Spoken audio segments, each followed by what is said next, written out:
desertos egípcios, nas estepes do Cáucaso, nas planícies da Mesopotâmia e nos planaltos do Afeganistão.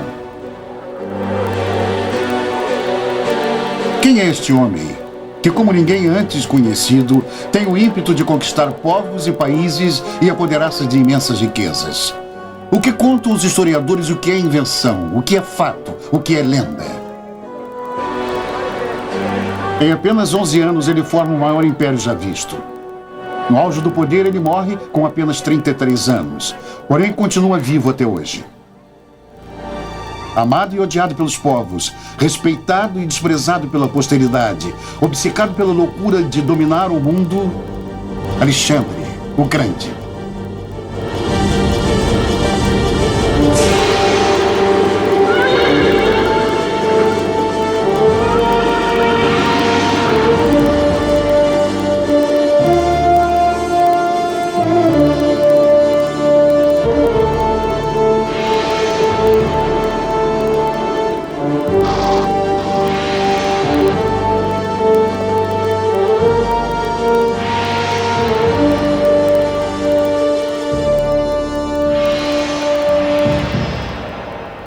Atenas, o centro do Estado grego. Batalhas pelo poder abalam o berço da democracia moderna desde meados do século IV a.C. Um pequeno povo conseguiu conquistar a supremacia: os macedônios. No palácio de Agai são planejadas as batalhas de conquista. Alexandre nasce num mundo de guerras e intrigas. Seu pai, Filipe II, tinha formado o exército mais combativo da antiguidade. A história de Alexandre começa com uma lenda. Filipe desiste da compra de um cavalo, pois este era indomável. Alexandre, ainda menino, observa que o cavalo teme a sua própria sombra. Agarra suas rédeas, o gira na direção oposta do sol e obtém sucesso. Assim descreve a cena o historiador grego da época. O rei presenteia o príncipe com o cavalo que ele chama de Bucéfalo e diz: "Meu filho, procure seu próprio reino. Esta Macedônia é pequena demais para você." Alexandre é educado com o espírito grego. Seu professor Aristóteles lhe ensina ciências naturais e arte, literatura e política. Alexandre está com 20 anos. Seu relacionamento com o pai é tenso. Filipe é assassinado no teatro na frente de todos. Como herdeiro do trono, ele assegura seu poder, mandando eliminar inúmeros parentes e todos os possíveis rivais. A guerra contra os persas, arqui-inimigos dos gregos, serve para fortalecer seu próprio poder. Ele busca no oráculo de Delfos a previsão de sua vitória. A sacerdotisa se nega a recebê-lo neste dia e ele força sua entrada no templo. Ela grita com raiva: "Você é imbatível." Ele transforma a palavra em invencível. Na primavera de 324 a.C., ele parte para leste, liderando 60.000 soldados em direção ao futuro incerto.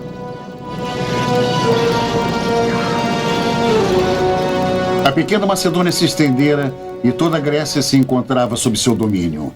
O próximo adversário, o Império Persa, que abrangia as regiões costeiras da Ásia Menor, o Egito, o Oriente Médio, as regiões onde hoje são o Afeganistão, o Paquistão e algumas partes da Índia.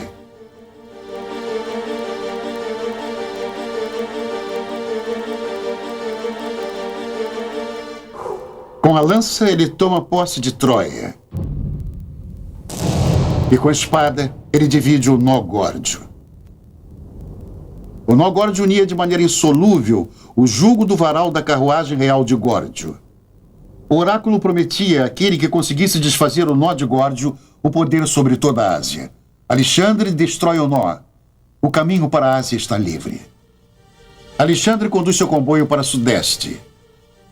O grande monarca Dario sai da Babilônia ao seu encontro. No ano de 333 a.C. tem início a grande batalha de Issus. Alexandre se arremessa contra o inimigo, cujo exército é 10 vezes superior.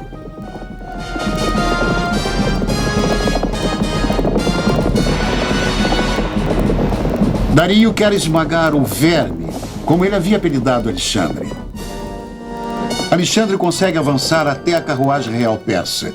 Seu espírito de luta e sua estratégia vencem o pesado mecanismo bélico dos persas. Dario é derrotado e foge. A vitória de Alexandre é proclamada. Alexandre, porém, ainda não atingira o seu objetivo. Dario não desistira. Ele forma novas tropas no interior, enquanto Alexandre se dirige para o sul, para o Egito. O reino dos faraós se encontra sob jugo persa. Alexandre se aproveita desta situação e chega como libertador e não como conquistador.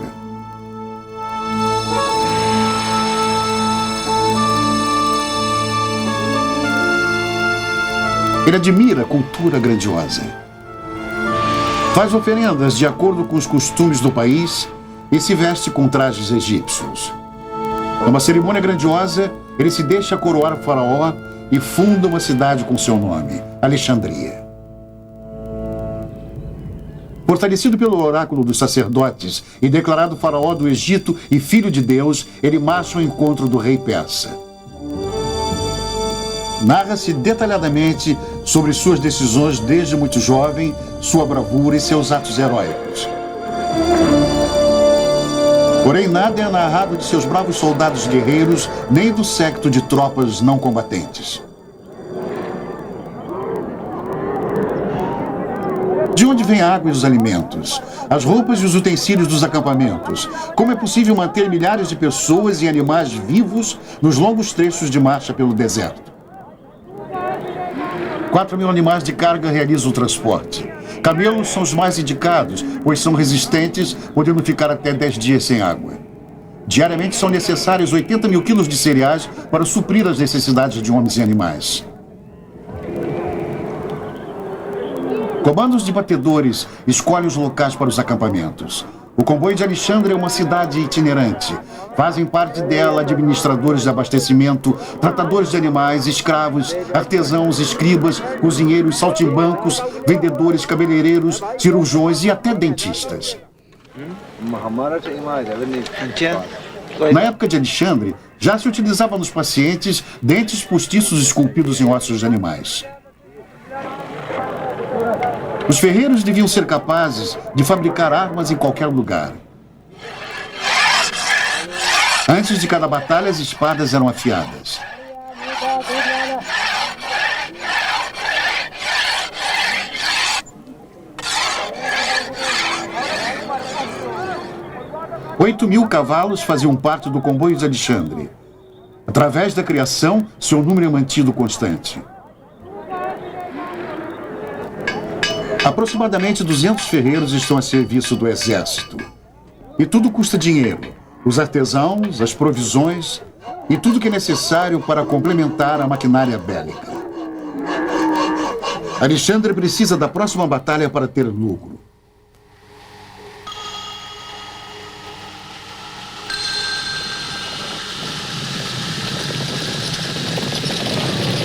Ele realinha suas tropas e parte para leste. Seu destino é a Mesopotâmia e o exército do rei persa. Segundo a lenda, se Alexandre vencesse, conseguiria a imunidade real. Ao amanhecer do dia 1º de outubro de 331 a.C., teve início a terrível carnificina que entrou para a história como a Batalha de Galgamela. Dario estava em vantagem, pois mandou nivelar as planícies para dar maior agilidade a seus carros de combate. Mas como na batalha anterior, ele é tomado de pânico e foge. E como se a história se repetisse, Alexandre sai vitorioso sem ter propriamente vencido. As maiores vitórias de Alexandre são vitórias presenteadas. Ele é proclamado rei da Ásia por seu exército. Dario acredita que enquanto ele viver, a Pérsia não poderá ser destruída. Porém, o exército persa, apesar de muito mais numeroso, teme a tática de Alexandre, a abordagem oblíqua e as longas lanças, armas macedônicas que não permitiam a aproximação do inimigo para a luta. Já o rei Filipe, pai de Alexandre, devia sua supremacia a estas armas prodigiosas. No campo de batalha de Galgamela, Alexandre parte para o sul. Seu objetivo é a rica Babilônia, da qual hoje não resta mais nada. Uma reconstrução nos deixa apenas adivinhar a grandiosidade da Torre de Babel. Os gregos admiram a maior cidade do Oriente Médio. Em marcha triunfante, Alexandre entra na cidade.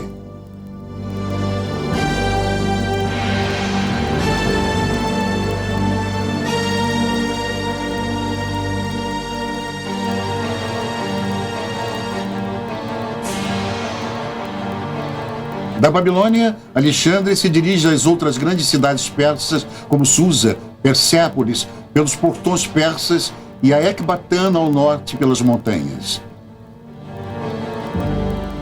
Há muito que a marcha, com sede de vingança, motivo da partida dos soldados gregos, terminara, mas Alexandre continua.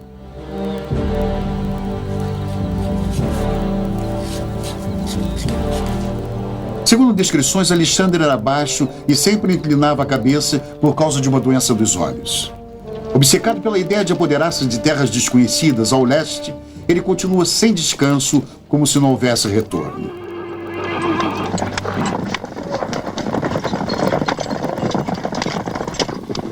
Susa cai em suas mãos sem luta, e com a cidade o grande tesouro real. Somente em ouro, o tesouro incluía 235 mil talentos, hoje o valor aproximado de 4 milhões de dólares. As cidades se abrem para Alexandre, mas o país fecha os portões de entrada para o Planalto Central persa.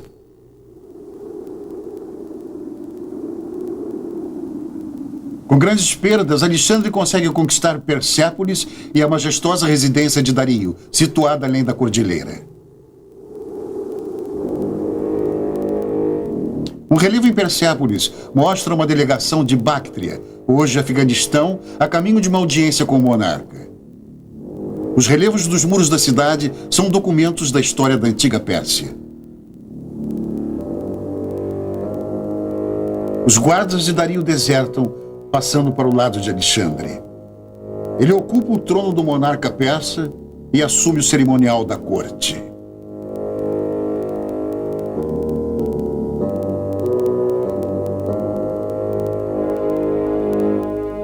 Alexandre agora é o grande monarca da Pérsia. Conquistar a cidade real de Persépolis era um de seus objetivos. O espírito de vingança pela destruição de Atenas há 150 anos ainda inflama os gregos. O ultraje ressuscita. Persépolis era a cidade mais suntuosa da Pérsia. A fachada do palácio de Dario I era enfeitada com tijolos esmaltados, segundo a descrição de um contemporâneo. Um muro de 7 metros de altura, composto de tijolos e pedras, circundava a cidade para tornar a Pérsia forte por todos os tempos. O historiador da antiguidade estava equivocado. Os soldados de Alexandre querem a sua parte da rica conquista. Então, sob forte pressão, a cidade é liberada à pilhagem. Com incêndio sem igual na história, o nascimento de um novo império deve ser comemorado.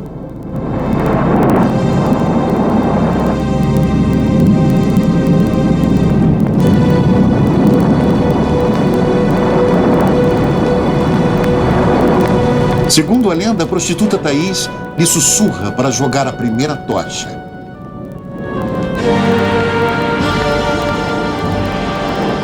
Persépolis é consumida pelas chamas. No dia seguinte, Alexandre está abalado pelo seu ato irresponsável. Horrorizado, ele observa as ruínas fumegantes, compreendendo que tinha destruído seu próprio palácio.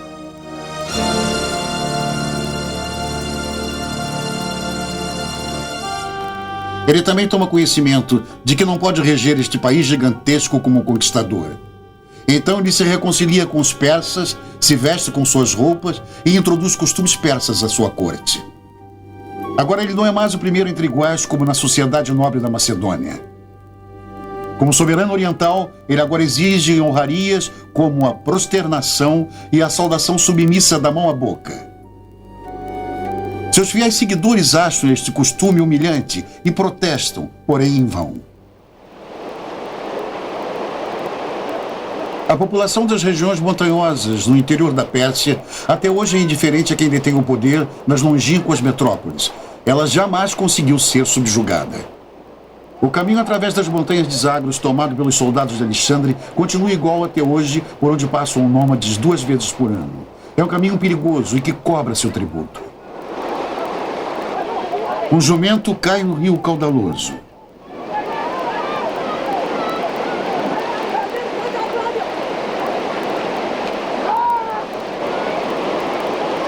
A carga pode ser salva, porém, o animal está morto.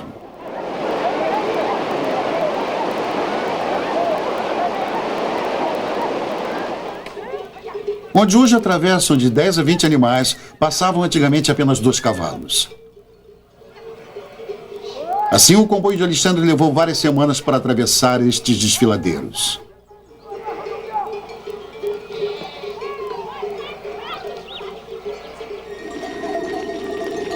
Um desfiladeiro ao norte da Pérsia, perante a cidade de Ecbatana.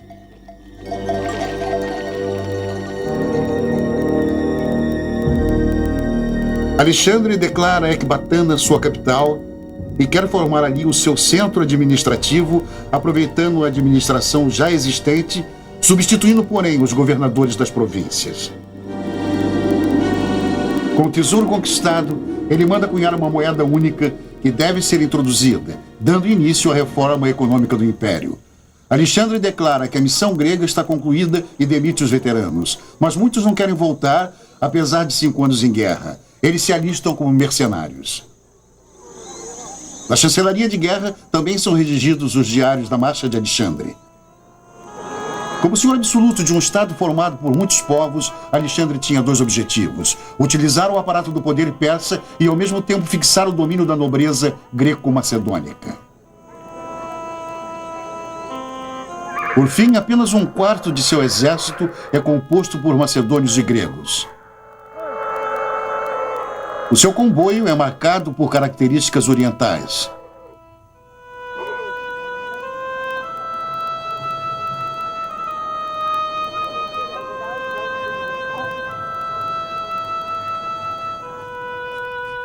Alexandre tomou o Império Persa como exemplo, escreveu o historiador Curtius Rufus.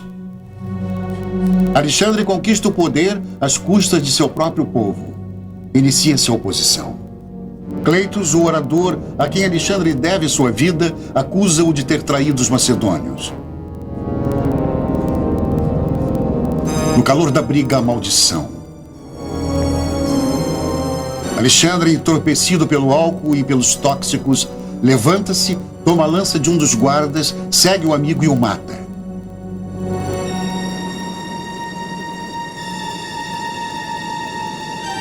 Assustado com o que acabara de fazer, é salvo no último instante antes de cometer suicídio.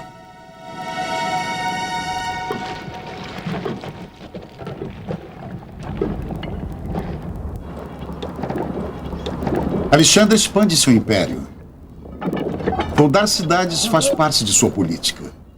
Feridos e veteranos que não podem mais lutar são estabelecidos. Guarnições são erguidas. Sistematicamente formam-se cidades administrativas, comerciais ou fronteiriças, todas com seu nome, Alexandria. Os historiadores contam 70 cidades fundadas. 24 são comprovadas até hoje. Alexandre avança até o rio Oxus, ao norte do Afeganistão, fundando uma cidade onde hoje estão as ruínas de Takit e Sangin. Em um vale próximo às ruínas, comerciantes do século passado fizeram um dos achados mais sensacionais do Império Persa: o tesouro de Oxus, tudo em ouro maciço, enterrado durante as guerras de Alexandre.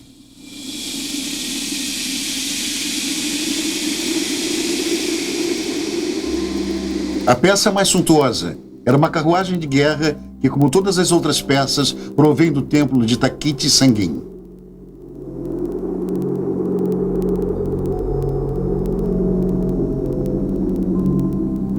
O ouro com o qual se financiava as guerras era guardado em templos que serviam a Alexandre como bancos.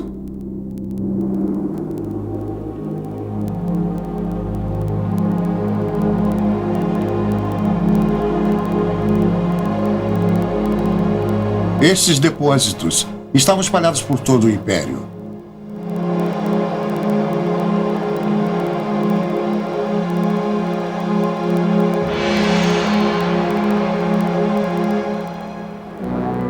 Alexandre quer controlar o seu império totalmente até o canto mais remoto, porém não é possível manter tantos depósitos, bases e guarnições espalhados em regiões tão longínquas por muito tempo.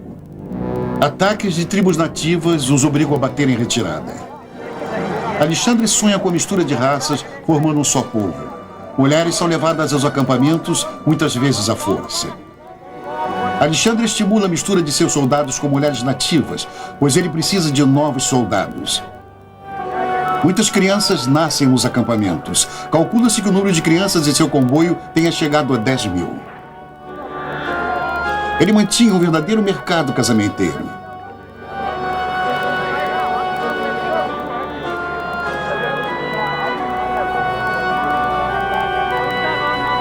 Mais de 10 mil macedônios tinham se juntado com mulheres asiáticas. Segundo a lenda, Alexandre, que não demonstrava muito interesse por mulheres, se apaixonou perdidamente por Roxane, uma princesa afegã. Na legendária cerimônia de casamento em massa de Susa, celebrou-se o casamento de 1000 soldados com mulheres nativas de uma só vez. Das montanhas e dos desertos da Pérsia, avança-se em direção às estepes ao norte. Seus habitantes resistem às investidas de Alexandre. Segundo a lenda, esta é a terra das Amazonas. A tribo de mulheres guerreiras desafia Alexandre para uma batalha.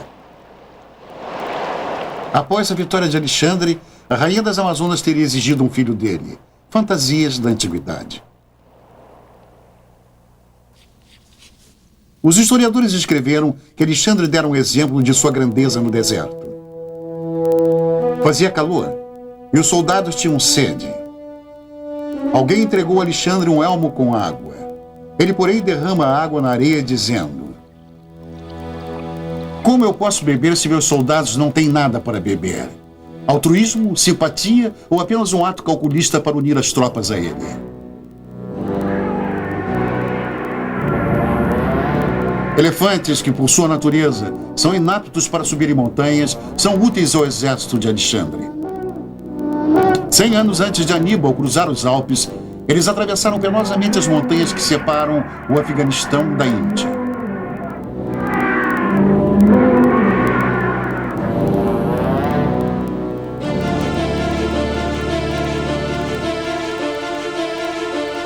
De Ecbatana, a metrópole administrativa e financeira, a marcha prossegue no Afeganistão até Samarcanda. A guerra durou 2 anos nas regiões fronteiriças. Foi fundada a cidade de Alexandria de Margiana. No ano de 327 a.C., continua-se a marcha para o norte da Índia, hoje o Paquistão, atravessando as montanhas do Indo-Custão. Alexandre esperava ver o oceano do cume mais alto, de acordo com a imaginação grega, o fim do mundo.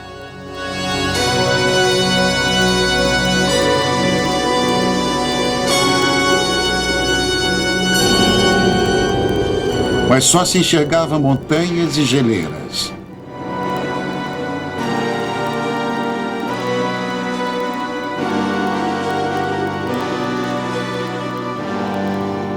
O exército começa a descer as montanhas sem nenhuma orientação geográfica.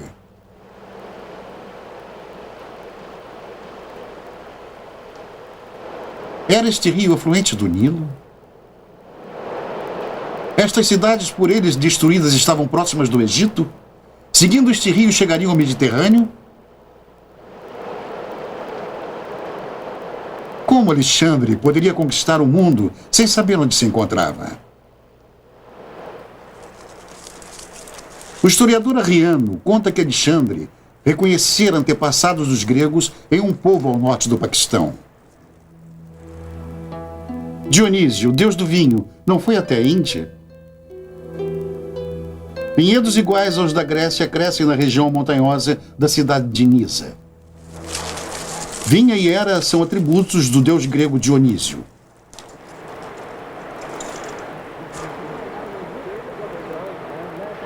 A paisagem lembra-lhe o idílio da pátria macedônica. Nas histórias narradas pelos Kalashi, com o povo do Paquistão preso a antigas tradições, o comboio de Alexandre permanece vivo até hoje. Eles acreditam que os soldados greco-macedônicos sejam seus ancestrais e dos quais eles sentem muito orgulho.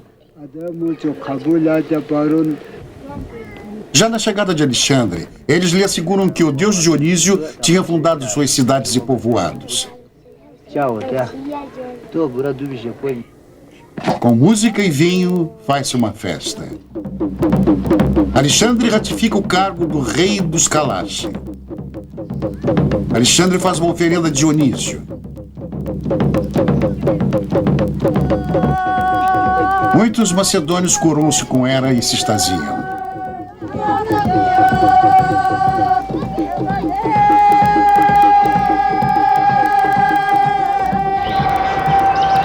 A prova da veracidade desta lenda é o costume dos Kalashi de colocar seus mortos em caixões de madeira e não enterrá-los, o que também era costume na Macedônia de Alexandre.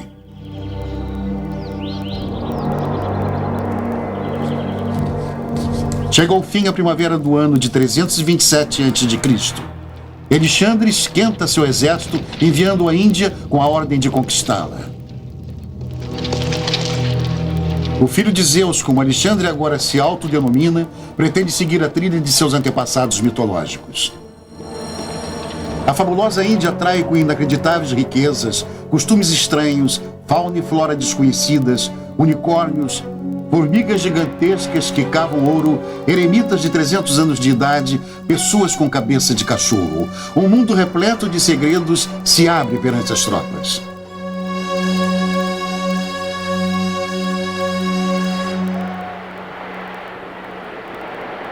Nas férteis planícies, Alexandre se apodera de 230 mil cabeças de gado. Numa ação audaciosa, ele envia os melhores exemplares à Grécia para sublimar a criação de gado na Macedônia.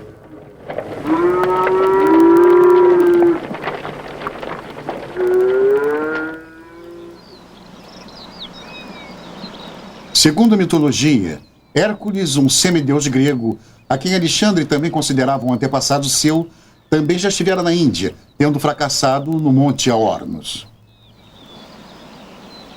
Alexandre espalha o boato de que a fortaleza neste monte, a 2.000 metros de altura, é invencível. Depois ele a toma, provando a todos sua força divina.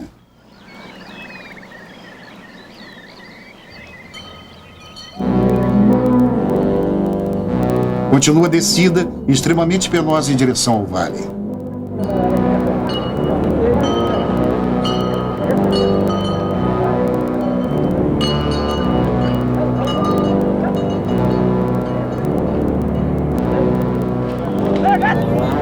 Na primavera de 326 a.C., Alexandre chega ao rio Indo. Como saudação, o amistoso príncipe hindu Taxiles lhe envia tantos elefantes que os macedônios pensam se tratar de um ataque. O exército atravessa o rio de 1 quilômetro de largura.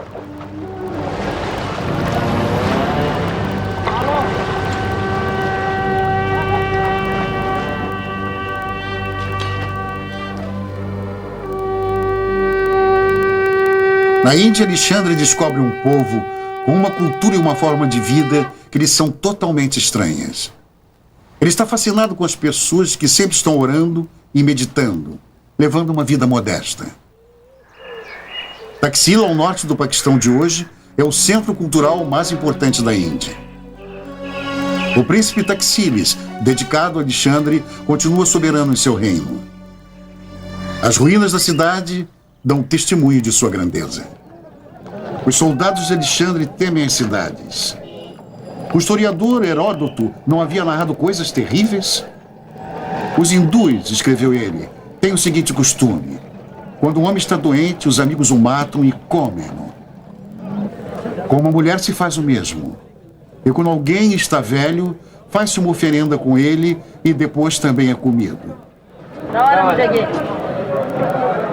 O medo de encontrar canibais na Índia é sem fundamento. Gregos e hindus, lado a lado, resultam numa única união, a chamada cultura Gandhara. Canteiros indianos esculpem a história do cavalo de Troia. Cassandra, que prevê um desastre, grita o seu aviso.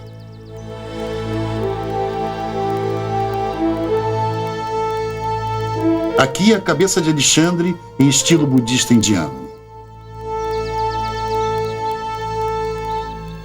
Alexandre quer o poder sobre toda a Índia.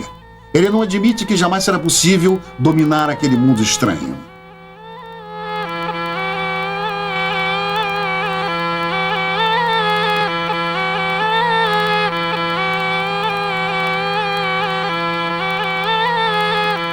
Cobras são um grande perigo.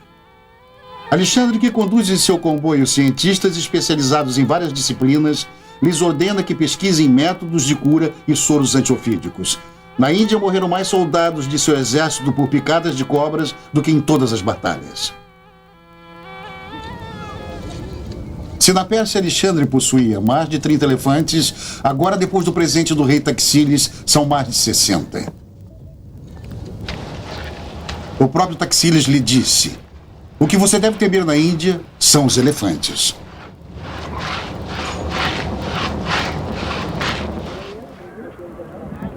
A monção, o calor e a ameaça de um inimigo superior fazem a coragem e a energia desaparecer. Homens castrados, eunucos vestidos em trajes femininos, são levados aos acampamentos. Já na infância são determinados os meninos que serão castrados.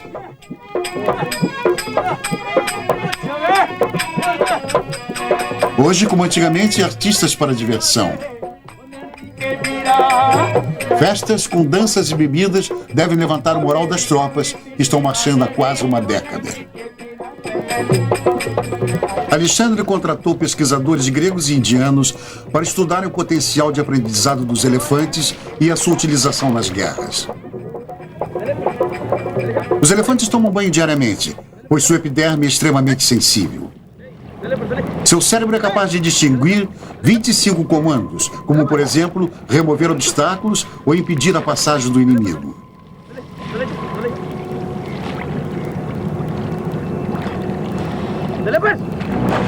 Na batalha, eles pisoteiam tudo que se encontra à sua frente.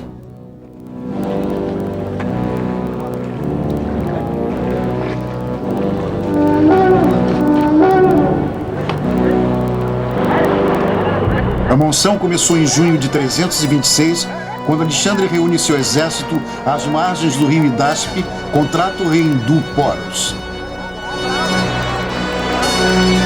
O início da última grande batalha.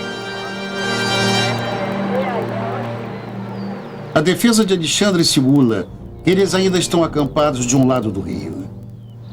Enquanto isso, Alexandre já cruzou o rio 30 quilômetros acima, às escondidas, podendo atacar o acampamento de Porus de surpresa.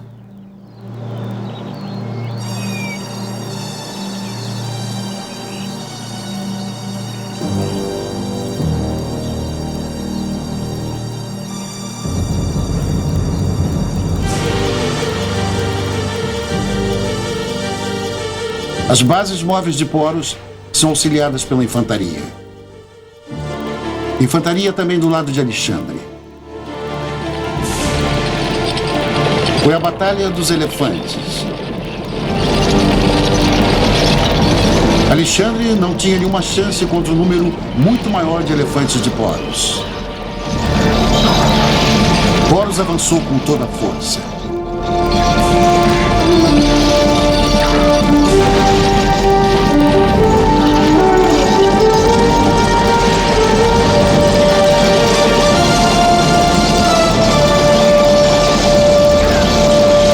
Quando Alexandre utiliza a cavalaria, inicia-se o momento decisivo.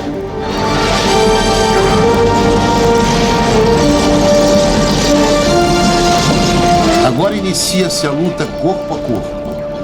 Horus luta sobre seu elefante e é ferido mortalmente. E assim a batalha foi decidida.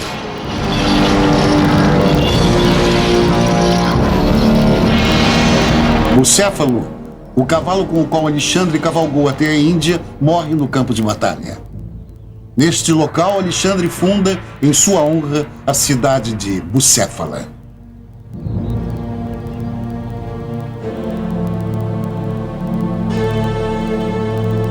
Após a batalha, Alexandre visita Poros ferido e pergunta como este gostaria de ser tratado. Poros responde: trate-me como um rei. Alexandre aceita, não por generosidade, mas sim por cálculo político, pois sabe muito bem que seu poder fracassaria sendo ele um estranho na Índia.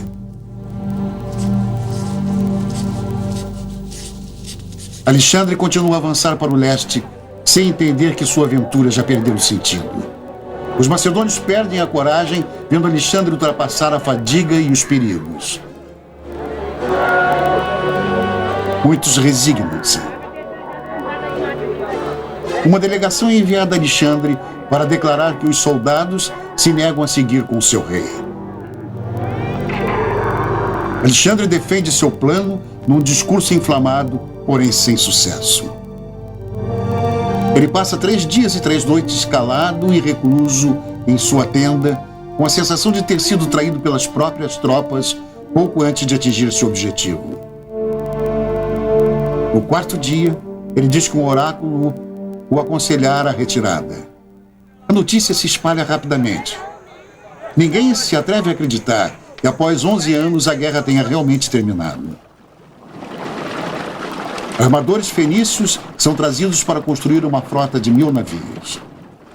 Sobre as águas ou pelas margens, se inicia a descida para o sul pelo vale do rio Indo.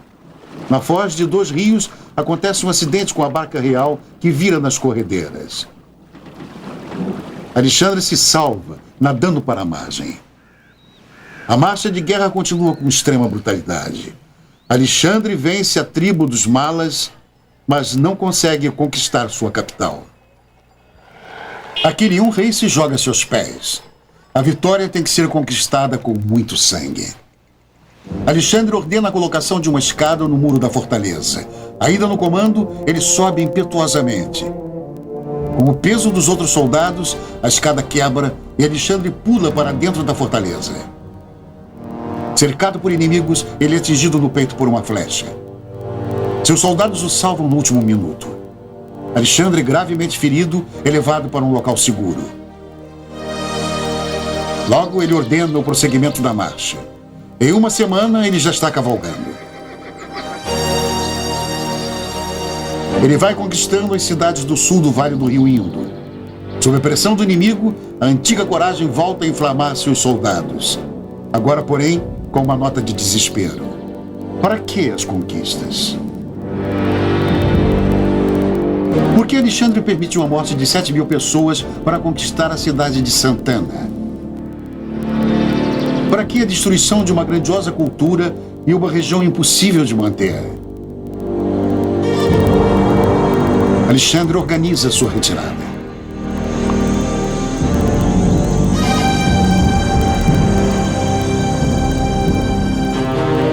De Alexandria no Indo, o caminho segue por 3 etapas até a Pérsia. A primeira ao norte, diretamente para o oeste. A segunda passa pela cidade de Patala até a foz do Indo, depois atravessando o deserto. A terceira etapa segue de navio, costeando o Golfo Persa.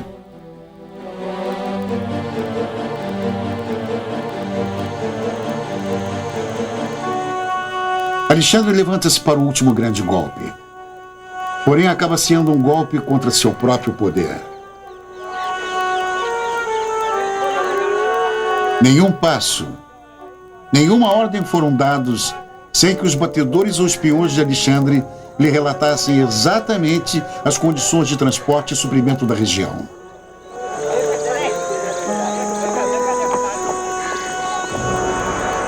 Mas agora ele ordena a marcha pelo deserto, sabendo que é uma marcha para a morte. A punição de Alexandre. Vingança aqueles que ele acredita terem o traído na Índia. O líder conduz seus próprios homens à destruição. 3/4 do comboio não sobrevivem à marcha de 60 dias.